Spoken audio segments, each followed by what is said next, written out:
नहायत वाजिबुल एहतराम मुअज़्ज़ज़ सामाईन, बुज़ुर्गो, दोस्तों, अज़ीज़ भाइयों, सूरह रूम का ये रुकू जो हमने शुरू किया है, इसमें पहले तो बात हो रही थी कि तुम्हारा खालिक जो है अल्लाह है। फिर फरमाया कि इसमें तुम्हारे लिए निशानियां हैं अगर तुम अल्लाह तक पहुंचना चाहते हो। वो मैंने आपको अर्ज़ किया था कि निशानी मंजिल तक पहुंचाती है। फिर पिछले जुमे हमने ये जो दो आयत देखी थी कि वमिन आयातिही अन खलक़ लकुम मिन अनफुसिकुम, उसने तुम्हारी ज़ात के अंदर भी निशानियाँ रखी। अगर तुम अल्लाह की मार्फत हासिल करना चाहो तो तुम्हारी ज़ात के अंदर भी निशानियाँ मौजूद हैं। आज बाहिर की बात हो रही है कि वमिन आयातिही, उसकी निशानियों में से ये निशानी भी है खल्क़ुस समावाति वल अर्ज़, कि आसमानों का खालिक भी वही है और ज़मीनों का खालिक भी वही है। अगर तुम इस पे गौर व फिक्र करोगे तो फिर भी तुम्हें अल्लाह की मार्फत हासिल हो जाएगी।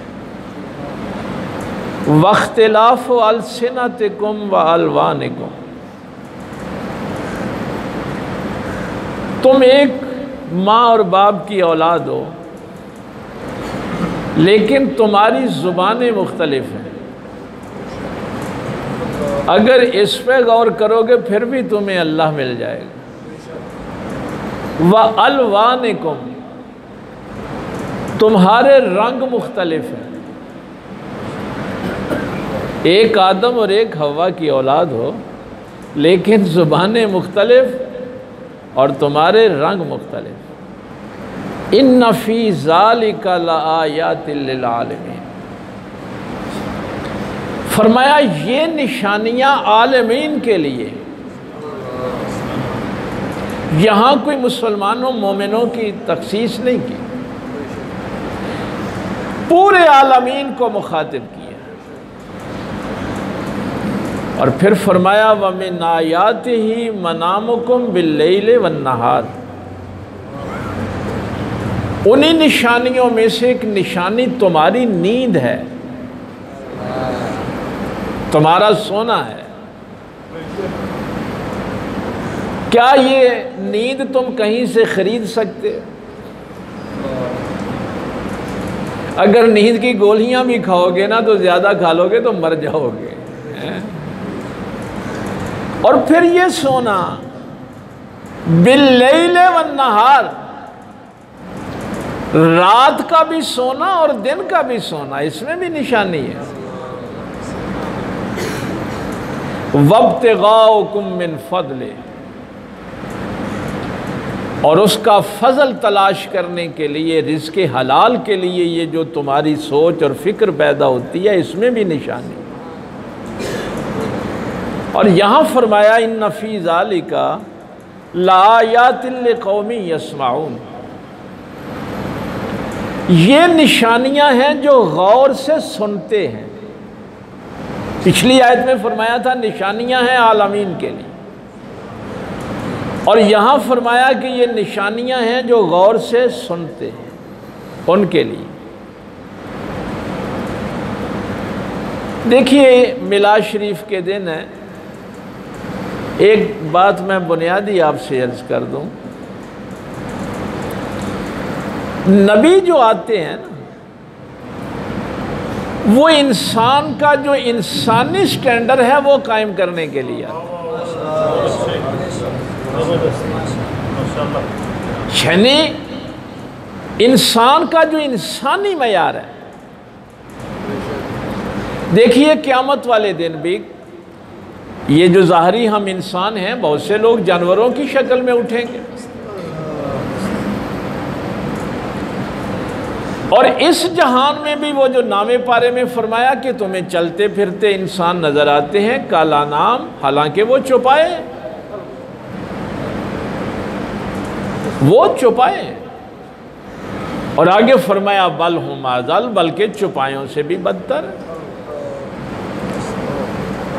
तो ये जो इंसान जानवरों से नीचे गिर जाता है, उस असफल साफिलीन गिरी हुई मंजिल से निकाल कर इंसानियत के आला दर्जे पे फायज कर, ये है नबियों के आने का मकसद। फलसफे की एक शाख है मंतिक। मंतिक में एक चीज़ जो माशाल्लाह पढ़े लिखे लोग हैं, आप सबको तो इल्म है इस बात का, इंसान को इंसान नातिक कहते हैं, हैवान नातिक सारे। वो कहते हैं कि इंसान भी एक हैवान है, सिर्फ ये बोलता है।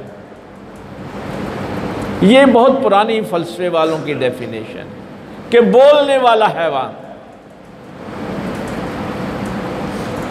फिर उनसे किसी ने कहा कि जाहिर है ये इर्तिका का सफ़र जारी रहता है कि बोलते तो जानवर भी हैं, कौवा भी काएं काएं करता है, चिड़िया भी चूं चूं करती है, बिल्ली भी बोलती है, गाय भी बोलती है। तो अगर ये डेफिनेशन करेंगे तो बोलते तो जानवर भी हैं, चौपाए भी हैं, परिंदे भी हैं, ये क्या तुमने डेफिनेशन कर दी? फिर उन्होंने डेफिनेशन बदली, उन्होंने कहा कि नहीं, जो बामकसद बोलता है वो इंसान होता है। फिर उनसे कहा गया, काफी देर ये डेफिनेशन भी चलती रही कि क्या जानवर बेमकसद बोलते हैं? ओ भाई, जब किसी जानवर का बच्चा गुम हो जाता है तो उसका वो बोलना को बेमकसद होता है। भूख के लिए जानवर जब बोलते हैं तो बेमकसद बोलते हैं, वो अपने घोंसले बनाते हैं तो बेमकसद बनाते हैं। ये मैं इंसानी फ़िक्र के इर्तिका की बात कर रहा हूँ। ये बहसें बड़ी लंबी हैं, लेकिन बस छोटी छोटी बात। और फ़लसफ़े के जितने लोग हैं मुल्हिदीन में से, जो दीन को भी नहीं मानते, जो अल्लाह पर भी यकीन नहीं रखते, जो किसी नबी और मज़हब को भी नहीं मानते, मेरे और तुम्हारे आका और मौला का ये एहसान वो भी मानते हैं। ये एहसान नबी पाक सल्लल्लाहु अलैहि वसल्लम का वो भी तस्लीम करते हैं। मसलन मैंने क्या पहले एक मौके पे आपसे अर्ज़ किया था, वो दोहरा दूँ ताकि ये हमारी बुनियाद मजबूत हो जाए। ये जो 10,000 साल की इंसानी तारीख़ है जो हमारे पास इस वक्त मौजूद है, कुछ लोग 5,000 साल की तारीख़ को ऑथेंटिक समझते हैं, मुस्तनद समझते हैं, लेकिन 10,000 साल की तारीख़ इस वक्त इंसानों के पास मौजूद है। इस 10,000 साल के दौरान जो इंसान इस दुनिया में आए, उनको 3 हिस्सों में तकसीम किया जाता है। इंसानों का एक गिरोह वो है जो एक अल्लाह को मानता है, कि जैसे ये आयात बता रही हैं कि खालिक एक है, मालिक एक है, राज़िक एक है। इसमें मुसलमान भी हैं, ईसाई भी हैं, यहूदी भी हैं, आसमानी मज़ाहब के मानने वाले जितने भी इंसान हैं, उन सब को इस एक गिरोह में शामिल किया जाता है। दूसरा इंसानों का गिरोह वो है जो एक से ज़्यादा खुदाओं पे यकीन रखता है, जो कहते हैं कि पैदा करने वाला तो एक है, लेकिन आगे काम की तकसीम जो है उसने छोटे छोटे खुदा बनाए हुए हैं, और उसने आगे काम तफवीज़ कर दिए हैं खुदाओं को। ये लक्ष्मी का देवता है, यानी दौलत देने वाला, ये औलाद देने वाला, ये बारिश बरसाने वाला, ये जो बुत परस्ती के मज़ाहिब हैं सारे, तो वो एक से ज़्यादा खुदाओं पे यकीन रखते हैं। तीसरा गिरोह वो है जो ना एक खुदा को मानता है ना एक से ज्यादा खुदाओं को मानता है। उनको मादा परस्त कहते हैं। वो कहते हैं ये कायनात खुद ब खुद वजूद में आ गई और अब इंसान अपनी तभी उम्र पूरी करता है, मर जाता है, ख़त्म हो जाता है। तो ये इंसानों के 3 गिरोह हैं। लेकिन इन तीनों में जो मुश्तरक बात है, कॉमन चीज़ है, वो ये है कि कोई भी तहजीब हो, वो एक खुदा को मानने वाली, एक से ज़्यादा खुदाओं को मानने वाली, या किसी खुदा को ना मानने, तीनों में एक चीज़ मुश्तरक है कि अगर तुम अपनी बका चाहते हो, तरक्की चाहते हो, मुहज़्ज़ब रहना चाहते हो, इंसानों की बात हो रही है, तो उसके लिए इल्म ज़रूरी है। इल्म के बगैर कोई तहजीब बाकी नहीं रह सकती। तो इल्म का हासिल करना, इल्म के लिए जुस्तजू करना, ये एक खुदा को मानने वाली तहजीबों में भी है, बुत परस्ती की तहजीब में भी है, और जो किसी खुदा को नहीं मानते वो भी इल्म पे जोर देते हैं। तो इल्म जो है ये कॉमन चीज़ है। लेकिन वो कहते हैं कि हज़रत मुहम्मदुर रसूलुल्लाह सल्लल्लाहु अलैहि वसल्लम ने आके इंसानों पर जो एहसान किया है, ये सारी तहजीबों के जो मुहक्किकीन हैं उनकी बात कर रहा हूँ, उनका जो एहसान है वो ये है कि उन्होंने आके बताया कि इल्म भी किसी तहजीब को नहीं बचाता। अगर इंसान के अखलाक गिर जाएं, अगर इंसान अखलाकी लिहाज से गिर जाए तो फिर इल्म भी इसको नहीं बचा सकता। इस्लाम से पहले रूमी तहजीब इल्मी तहजीब थी, लेकिन बर्बाद हो गई। यूनानी तहजीब जिसमें अरस्तु, अफलातून, सुकरात जैसे मुहक्किकीन पैदा हुए, फलासफर पैदा हुए, हुक्मा पैदा हुए, तबाह हो गई। मिस्री तहजीब तबाह बर्बाद हो गई। ये सारी इल्मी तहजीबें थी, लेकिन बर्बाद कब हुई? जब उनके अखलाक बर्बाद हुए। तो वो कहते हैं कि इंसानों पर जो मुहम्मद रसूलुल्लाह सल्लल्लाहु अलैहि वसल्लम का एहसान है वो ये है कि ये बात उन्होंने आके बताई थी कि इल्म भी तुम्हें नहीं बचाएगा अगर तुम्हारे अखलाक बर्बाद हो गए, फिर तुम्हें इल्म भी नहीं बचा सकते। जितनी जी चाहे डिग्रियां लेके घर बैठे रहो। तो नबी पाक सल्लल्लाहु अलैहि, इसीलिए कुरान ने कहा था इन्नका लअला खुलुक़िन अज़ीम, कि नबी पाक सल्लल्लाहु अलैहि वसल्लम खुल्क़े अज़ीम के आला मनसब पे फायज है। तो वो जो इंसानी मयार है ना, कि इंसान कैसे रहते हैं, इंसान कैसे सोच, बस देखिए ना यहाँ सारी बात बार बार आ रही है सोच की, फिक्र की। इस्लाम डंडे के साथ किसी को नहीं मनवाना चाहता, ये बात ज़हन में रख। अल्लाह कहता है कि अगर मैं चाहता ना तो एक फरिश्ते की ड्यूटी लगा देता, वो तुम्हें गर्दन से पकड़ता और सजदा करवा देता। ओ भाई, अल्लाह के लिए क्या मुश्किल है? एक फरिश्ता कोड़े वाला होता, 2-4 कोड़े मारता, चल अल्लाह को सजदा कर। ला इकराह फिद्दीन, इस दीन में जबर नहीं है। अगर मानना है तो सोच समझ कर मान के मेरा अल्लाह है, सोच समझ कर उसको सजदा करके मेरा अल्लाह इस लायक है कि उसको सजदा किया जाए। सोच समझ कर इस मंजिल पे खड़ा हो कि सच्चाई अच्छी चीज होती है, मैंने सच्चाई के साथ खड़े हो। तो ये स्टैंडर्ड कायम किए जाते हैं, डंडे के साथ नहीं मनवाया जाता। नबी एक स्टैंडर्ड कायम करता है कि इसको अचीव करना है, तुम्हें ये मंजिल है, यहां तक पहुंचना है, इसके लिए तगोदो कर और सोच समझ कर। जबर से नहीं। मैं हैरान होता हूं कि इतना जबर भी नहीं किया। मशहूर वाक़या है, जब वो एक चोरी का मामला हज़रत उमर फ़ारूक रज़ी अल्लाह ताला अन्हु के पास आया, तो आपने जाहिर है गवाहियाँ हो गई तो उसके हाथ काटने का हुक्म दिया। तो उसकी माँ आ गई, उसने कहा अमीरुल मोमिनीन ये मेरा वाहिद सहारा है, एक ही बेटा है, और अगर इसका हाथ कट गया तो जाहिर है ये भी बेरोज़गार हो जाएगा और मैं भी भूखी मर जाऊंगी, हमारा घर का और कोई कमाने वाला नहीं है, तो आप रहम फरमाएं, कोई थोड़ी बहुत और सज़ा दे लें, इसका हाथ ना काटें।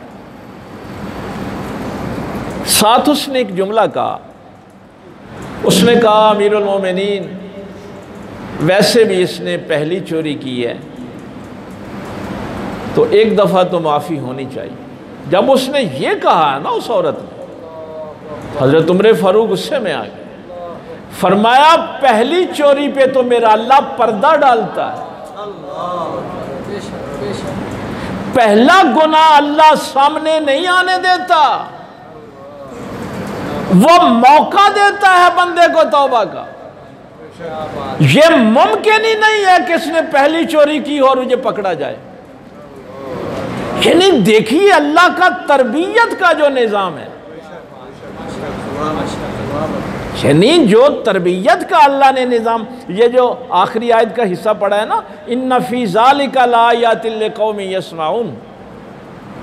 देखिए मक्का पाक में कुछ लोग वो थे जिन्होंने सिर्फ एक नबी की बात सुनी और निजात पा गए, और कुछ वो थे अबू जहल जैसे के सारे का सारा कुरान सुना लेकिन कोई फर्क नहीं पड़ा।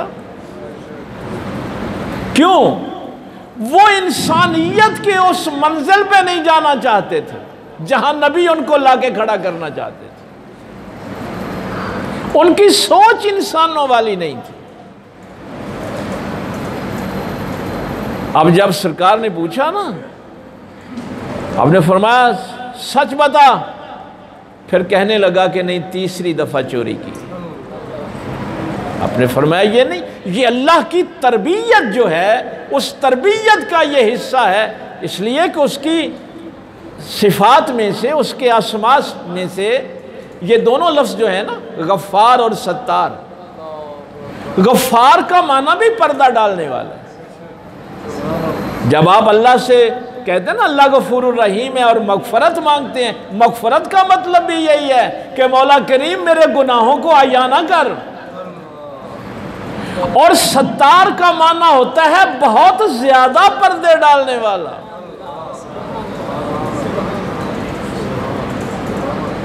अब देखिए मार्फत वालों की बात, जिनको इरफान है इस बात का, जिन्होंने सत्तार और गफ्फार की उसकी सिफात पढ़ी, तो फिर वो पुकार उठे थे कि एक को गुनाह मेरा माँ प्यो वेखे ते देवे देश निकाला, लाख गुनाह मेरा मालिक वेखे ते पर्दे पावन वाला। नारे तकबीर, नारे रिसालत, नारे हैदरी, किबला आलम, आस्ताना नंगा शरीफ। अब देखिए इस कैफियत में जब बंदा अल्लाह को सजदा करता है कि मौला करीम मेरे बहन भाई, मेरे माँ बाप भी मेरे गुनाह नहीं छुपा सकते, तू मेरा कैसा मालिक है कि मेरे गुनाहों पे पर्दा डालता है। तो ये भी इसलिए है कि तू तरबियत हासिल कर, उसके सत्तारुल उयूब होने की सिफ्त को देख और बजाय तकब्बुर करने के उसकी बारगाह में सजदा रेज़ हो जा। अब जब उसने ये बात कही कि तीसरी चोरी है, 2 दफ़ा मैं नहीं पकड़ा गया, अब वो माई फिर रोने लगी, कहने लगी कि मैंने जो बात कही है आप इस हद को ना लगाएं। अमीरुल मोमिनीन ने फरमाया ये हद मेरी नहीं है, ये अल्लाह ने कुरान में बयान फरमाई है। वसारे का तो फ़क़्ताऊ ऐदियाहुमा, चोर मर्द हो या चोर औरत हो, हाथ काट दिए जाएंगे। तो उसने कहा फिर मेरा क्या बनेगा? क्या तरबियत थी मेरे पाक पैगंबर सल्लल्लाहु अलैहि वसल्लम। उस माई ने कहा फिर मेरा क्या बनेगा? आपने फरमाया माई तेरा मैं बेटा बनूंगा। हाय हाय, सरकार उमरे फारूक ने फरमाया तेरा मैं बेटा बनूंगा, तेरी जरूरियात मैं पूरी करूंगा, लेकिन अल्लाह की हद जारी होगी। इसलिए कि अल्लाह ने जो चांस दिए थे इसने अवेल नहीं किए। ये तरबियत की जो मैं बात कर रहा हूं कि अल्लाह ताला नबियों को इसलिए भेजता है कि हम किस मुकाम पे खड़े हैं, इंसानी सोच के किस मुकाम पे खड़े हैं। मसलन मक्का की एक बड़ी मिसाल दी जाती कि इंसान के अंदर शुजाअत है। शुजाअत आप समझते हैं बड़ी पहलवानी, बड़ी दलेरी, बड़ा को ताकतवर हो। लेकिन नबी पाक सल्लल्लाहु अलैहि वसल्लम ने आके ये सारी डेफिनेशनें ख़त्म कर दी। भाई पहले लोग यही समझते थे शुजा वो है जो बड़ा बहादुर हो, मैदान से ना भागे, दुश्मन का सही मुकाबला करे, बड़ा शुजा है। तो वो मक्के वालों की एक दफ़ा एक लड़ाई थी, तो एक बड़ा पहलवान, तो जब लड़ाई के दौरान फ़ौज पसवा होने लगी तो उसके एक साथी ने कहा कि फ़ौज तो हार रही है, अब तू क्या करेगा? उसने कहा मैं तो लड़ूंगा, जब तक मेरी जान है, जान चली जाएगी तो ठीक है। उसने कहा जब फ़ौज हार रही है तो तू अकेला यहाँ जान दे देगा? मक्के वाले इसको शुजाअत कहते थे और ये मिसाल दिया करते थे कि उसने जान दे दी, पीछे नहीं हटा। तो उसके साथी ने पूछा कि जान क्यों दे देगा जब सामने नजर आ रहा है कि फौज पसवा हो गई हमारी? उसने कहा अगर मैं पीछे हट गया तो मक्के की औरतें मुझे ताना देंगी। शुजाअत बढ़ गई ना, उतने ही खत्म हो गई। बेमकसद जिंदगी इसलिए काम करता है कि लोग मुझे ताना ना दें। तो पाक पैगंबर सल्लल्लाहु अलैहि वसल्लम ने फरमाया कि ये शुजाअत नहीं है, इसको शुजाअत नहीं कहते। अब मक्के वालों के नजदीक शुजाअत ये थी। नबी पाक सल्लल्लाहु अलैहि वसल्लम फरमा रहे हैं कि शुजाअत तो वो है जो अपनी ख्वाहिश नफ्स पे कंट्रोल करे, अपनी ख्वाहिशों को अपने कंट्रोल में रखे। अगर हवाए नफ्स पे कंट्रोल नहीं है तो वो शुजा कैसा है? अब अल्लाह मालिक है तो जाहिर है उसकी फरमाबरदारी तो होगी, लेकिन ये काम तूने सोच समझ के करना। मसलन एक बंदा दौलत इसलिए इकट्ठी करता है कि मैं शोखी बखेरूं। अब अल्लाह फरमाता है ला युहिब्बु मुख्तालिन फखूर, फ़ख्र करने वालों और शेखी बिखारने वालों से अल्लाह मोहब्बत नहीं करता।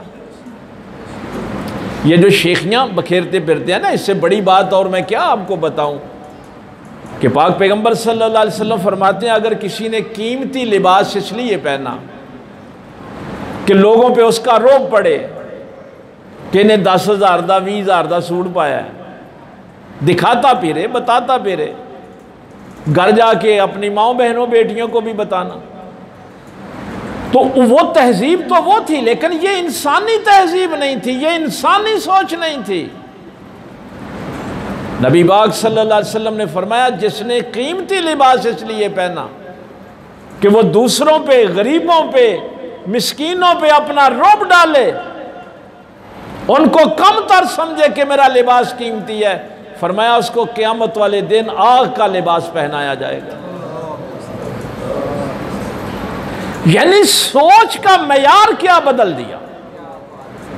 क्या मक्का वालों के सरदारों की सोच वो इंसानी नहीं थी। अब टारगेट यह दिया गया कि जितना जी चाहे कीमती लिबास पहनो, आजिज़ी हो, इनकिसारी हो, सोच इंसानी हो, तकब्बुर ना हो। अब इसका ये नतीजा था कि हज़रत अबू बकर सिद्दीक़ रज़ी अल्लाह ताला अन्हु, ये इस तरबियत का नतीजा था कि विसाल के वक्त क्या फरमाते हैं कि मुझे पुराने कपड़े का लिबास दे देना, ये लिबास पुराना जो इसका कफन दे देना, और भाई जिंदा के लिए ये नया जो कपड़ा है किसी जिंदा इंसान को देना, उसके काम आ जाए। और फिर हज़रत अबू बकर सिद्दीक़ ने इसमें जो जुमला कहा कि जो बंदा कीमती लिबास पहने और उस दिल में तकब्बुर आना शुरू हो जाए, वो अपने कफन के कपड़े को याद रखा। तो नबी पाक सल्लल्लाहु अलैहि वसल्लम ने इंसानी सोच के मयारात वो रखे थे कि जब वो इंसान बन गए तो अब दौलत फ़ख्र के लिए नहीं थी, लेकिन इंसानों की खिदमत के लिए। अब ताकत जुल्म के खिलाफ इस्तेमाल होती थी, गरीबों के खिलाफ इस्तेमाल नहीं होती। यानी मिलादे मुस्तफ़ा ये नहीं है जो आप सोच रहे हैं, इंसानों को इंसानियत के मयार पे लाके खड़ा कर, सोच के एतबार से उस मंजिल पे खड़ा कर। तो अब अताअत और फर्मा बरदारी तो होगी मालिक की। अच्छा, आप मालिक कैसे बनते हैं? हमारे जो दस्तूर है वो क्या है? ये जो जितनी निशानियां बयान हो रही है ना, मैं वो वक्त फिर कम रह गया, 2-4 जुमलों में इसको समेट देता हूं। आप या तो कोई चीज़ खरीद कर मालिक बनते हैं, भाई किसी से कोई चीज़ खरीदेंगे तो आप उसके मालिक बन जाएंगे, या आपको माँ बाप की विरासत में से कोई चीज़ मिलेगी तो आप मालिक बनेंगे। तीसरा तरीका ये होता है कि मुझे कोई गिफ्ट दे, हिबा कर दे, ये मोबाइल कोई मुझे तोहफ़ा दे दे तो तोहफ़ा देने के बाद अब मैं इसका मालिक बन गया, ना मुझे ये विरासत में मिला ना मैंने इसको ख़रीदा। अल्लाह, ये जितनी आयात है ना, इनका मैं बस खुलासा अर्ज़ करने लगा कि ये निशानियां बार बार क्यों बयान फरमाई जा रही।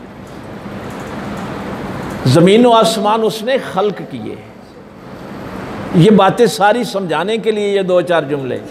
अपने नफ्स को देख, आसमानों को देख, ज़मीन को देख, अपनी नींद को देख, अपनी ज़ुबानों को, रंगों को, ये सारी चीज़ें अल्लाह ने किसी से ख़रीदी हैं? वो खरीद कर मालिक बना है? नहीं। ये सहरा, ये दरिया, ये पहाड़, ये सब कुछ, ये आसमान, ये अल्लाह को किसी विरासत में मिले हैं? इन आयात में मिल्कियत का तसव्वुर बयान किया जा रहा है कि तूने अल्लाह के सामने सजदा रेज़ क्यों होना है, क्यों वो अल्लाह सजदे के लायक है, वो तेरा मालिक है, तू उसकी ममलूक है। ना उसको ये कायनात किसी ने तोहफे में दी है, वो मालिक किस तरह बना? चूंकि मालिक बनने की तो ये 3 ही चीजें थी, या खरीद ले, या वरासत में मिले, या को गिफ्ट करे। अल्लाह को ना किसी ने गिफ्ट की, ना उसको किसी ने वरासत में दी। अब अल्लाह इस कायनात का मालिक क्यों है? ये तीनों आयतें इसलिए कि उसने ये कायनात खुद बनाई है। वो इस तरह का मालिक नहीं जो मिल्कियत तुम सोचते हो। वो तेरा मालिक है इसलिए कि उसने तुझे खल्क किया है। अच्छा, फिर मुशरिकीन मक्का से ये भी कहा गया था कि ये जो तुम कहते हो कि कुछ ज़्यादा खुदाओं ने मिलके ये सारा निज़ाम संभाला हुआ है, उनसे ये कहा जा रहा है कि मेरा अल्लाह तो अकेला ही खालिक है, अगर और भी उसके कोई तामुन करने वाले थे, मददगार थे, तो वो भी फिर कोई दावा करें कि हमने फलां चीज़ बनाई है। एक बनाने वाला है तो आदम से लेके इंसानों की पैदाइश का एक ही निज़ाम है ना। कोई और होता तो निज़ाम बदल जाता। आदम से लेके आज तक सोने का निज़ाम वही है, तुम्हारा निज़ाम इन्हिज़ाम वही है, तुम्हारे सोचने का मयार वही है। ये सारी चीज़ें बता रही हैं कि खालिक एक है, मालिक एक है। जब मालिक एक है, वो जो उस दिन मैंने जुमला अर्ज किया था कि अल्लाह की ये जो सिफ़त है कि वो मुतकब्बर है, अल्लाह मुतकब्बर है, किबरियाई उसी को ज़ेब देती है। और उसके लिए मैंने कहा था कि क्या शान है कि मक्के की गलियों में जब लोग रसूलुल्लाह सल्लल्लाहु अलैहि वसल्लम को देखते, देखिए ये मुजज़ा तो मक्के में हुआ था ना, चांद के टूटने वाला, शक्के कमर वाला, ये मक्के में हुआ था। ये मस्जिद शजरा मक्के में है, जब वो दरख्त चलता हुआ आया था। पत्थर जब बोलते थे, कलमा पढ़ते थे, तो ये मुजज़े मक्के में हुए थे। अब जब कोई चांद को तोड़ता था तो हबीब यमनी ने यही कहा था कि अगर ये जादूगर होगा तो जादू का आसमानों पे असर नहीं होता। भाई अबू जहल वगैरह ये कह रहे थे कि ये जादूगर है। हबीब यमनी ने कहा था कि इसे कहो कि चांद के 2 टुकड़े करे, क्योंकि जादू का असर आसमानों पे नहीं होता। अब जब ये चीज तय हो गई कि आसमानों पे भी इसका हुक्म चलता है, तो अब अगली बात ये थी कि अब ये खुदा है। अब लोग सजदे की इजाजत मांगते थे, पत्थर इसका कलमा पढ़ते हैं, दरख्त इसकी बात मानते हैं, जानवर इसके सामने सजदा रेज होते हैं। वक्त इसकी कैद में है। वो हस्ती जब कहे कि मेरा माबूद अल्लाह है, वो मोहम्मद जब अल्लाह को सजदा करे तो अल्लाह मुतकब्बर ना हो तो और क्या हो।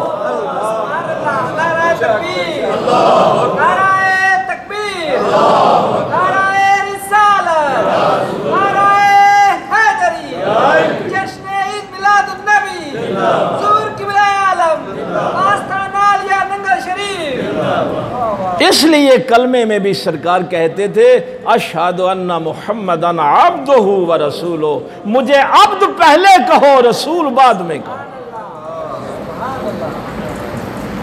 ये उस खालिक़े कायनात के अब्द खास की शान है कि नबूवत इसलिए ख़त्म कर दी गई कि अब नबी पाक सल्लल्लाहु अलैहि वसल्लम ने फरमाया कि क़यामत तक अब मेरी उम्मत से शिरक का खौफ नहीं है। ये हर साल मिलाद मनाएंगे और लोगों को बताएंगे कि नबी ना अल्लाह है ना अल्लाह का बेटा है, वो खालिक है, ये मखलूक हैं, वो माबूद है, ये अब्द हैं, वो लम यलिद व लम यूलद है, ये आमिना के लाल हैं, ये अब्दुल्ला के फर्जंद हैं, ये अब्दुल मुत्तलब के पोते हैं। ये ईसाइयों की तरह ये नहीं कहेंगे कि ईसा अल्लाह का बेटा है, ये यहूदियों की तरह ये नहीं कहेंगे कि उज़ैर अल्लाह का बेटा है। ये उम्मत कभी शिरक नहीं करेगी जब तक ये रसूलुल्लाह को मानते रहेंगे। अल्लाह की तौहीद का ऐलान होता रहेगा, अल्लाह के खालिक होने का ऐलान होता रहेगा, अल्लाह के मालिक होने का ऐलान होता है। ये है मिलाद मुस्तफ़ा सल्लल्लाहु अलैहि वसल्लम। इसलिए अगर आपने इंसानियत के आला मयार पे खड़े होना है तो उसको रसूलुल्लाह सल्लल्लाहु अलैहि वसल्लम की ज़रूरत है। वक्त फिर अब काफ़ी हो गया, अल्लाह अमल की तौफीक दे। व आखिर दावाना अल्हम्दुलिल्लाह।